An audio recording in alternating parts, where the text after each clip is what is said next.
give this chicken poblano a try. Let's go. Let's get started. What I have here is my pan on, I have it on heat.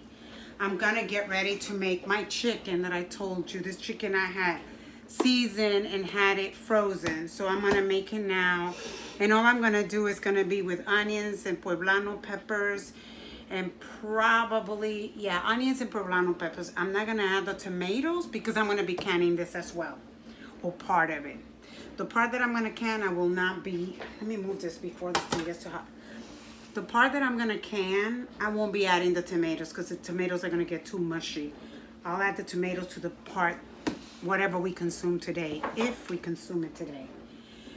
But I wanna show you what we do to brown our chicken.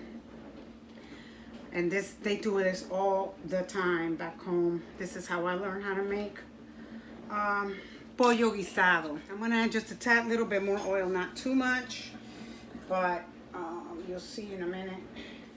Okay, so just to show you how much oil I added. See that? Maybe about 2 tablespoons, I guess. So what we want to happen here, we want this to get hot, and back home, they add a little bit of white sugar. But since I only have cane sugar, then that's what we're using. Again, using what you have. Because all you're going to add is a little bit. Because all that you're doing is, see, like about that little bit. And you're going to sprinkle it like this. The only thing that, and see, I didn't even add it all. The only thing that you're trying to accomplish here, or to happen, is for the sugar to start turning like caramel color, brown. And then you add your chicken. What this does, it coats your chicken, and your chicken doesn't come out white, you know, like with no color, pale. So it gives the chicken color. And that's what I'm doing right here. So you want to keep an eye on it so you can add it.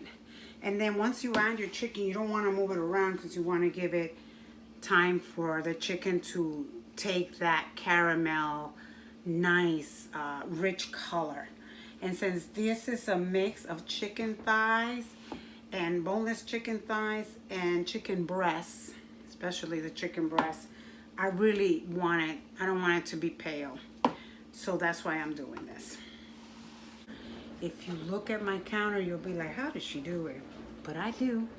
I've had smaller kitchens, to be honest. You see it starting to, you see the smoke? I'm gonna have to turn this on because it's gonna get really, see? Can you see it starting to turn? Yeah, that's what you're looking for. Right now, I'm getting ready to put it in because it's enough. See?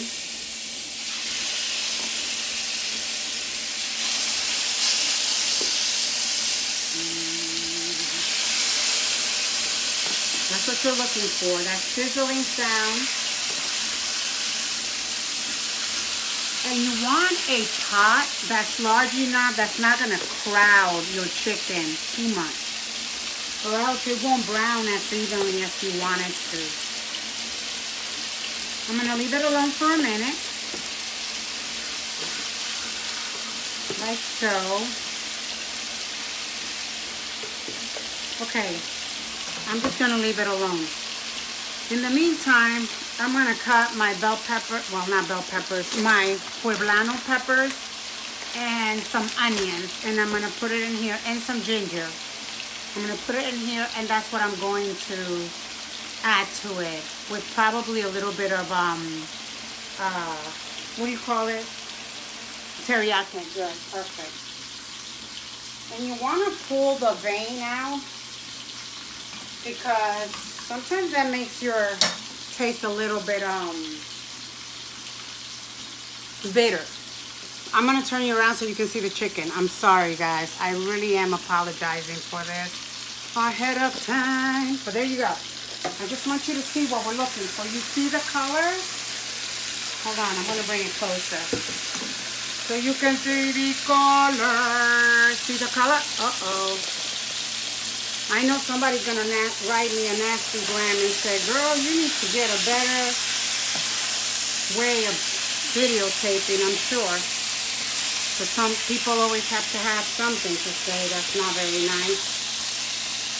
In my opinion, if you can't say something nice, just don't say anything at all. Why ruin somebody's day when they're doing something potentially that you can learn from or that you might like to try?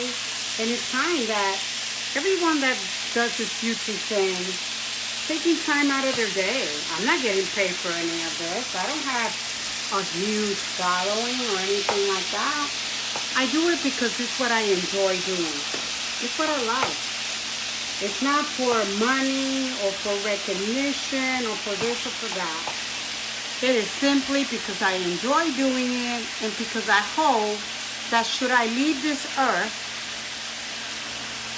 early, that I leave something behind that my kids, my grandkids, my family can say, hey, I remember mom used to make X, Y, and Z, or my auntie used to make this delicious meal, or my grandson would say, yeah, Dela used to make X, for that reason. For those reasons, it's truly why I do this. Actually, why I started doing it, because I haven't been doing this very long. I kind of toy with it for a very long time. All right, so I'm going to turn it off, and I'm going to tell you why. The reason I'm turning it off is because you see the nice color it has, and I'm going to be canning this, so I don't need this to be all the way cooked. I just wanted some color, and I don't want it all the way cooked because it's going to be in the canner for an hour and a half to an hour and 15 minutes to an hour and a half, depending on the jar size. So that's why I'm like, I am not going to cook it all the way. I am going to add, let me put this here. I'm going to add my my pueblanos and my onions and stuff, and that's how I'm going. And I'm going to add also, hold on, my teriyaki sauce. Just as much as you want or as little as you want, it's up to you. This is what I'm going to be doing. I don't have much in here, and that's fine because this is what I want to be. This is what I'm going to can, you guys. And because and put my peppers and everything this way. The reason I want to do it this way is because if I wanted to make fajitas or I wanted to make white rice with whatever, this is already done. I can accompany this with whatever my little heart so desires. I'm gonna cut some ginger and I'm gonna put it in there, and then I'm gonna can it, you guys. So again, we have too many things to be canned. So we have the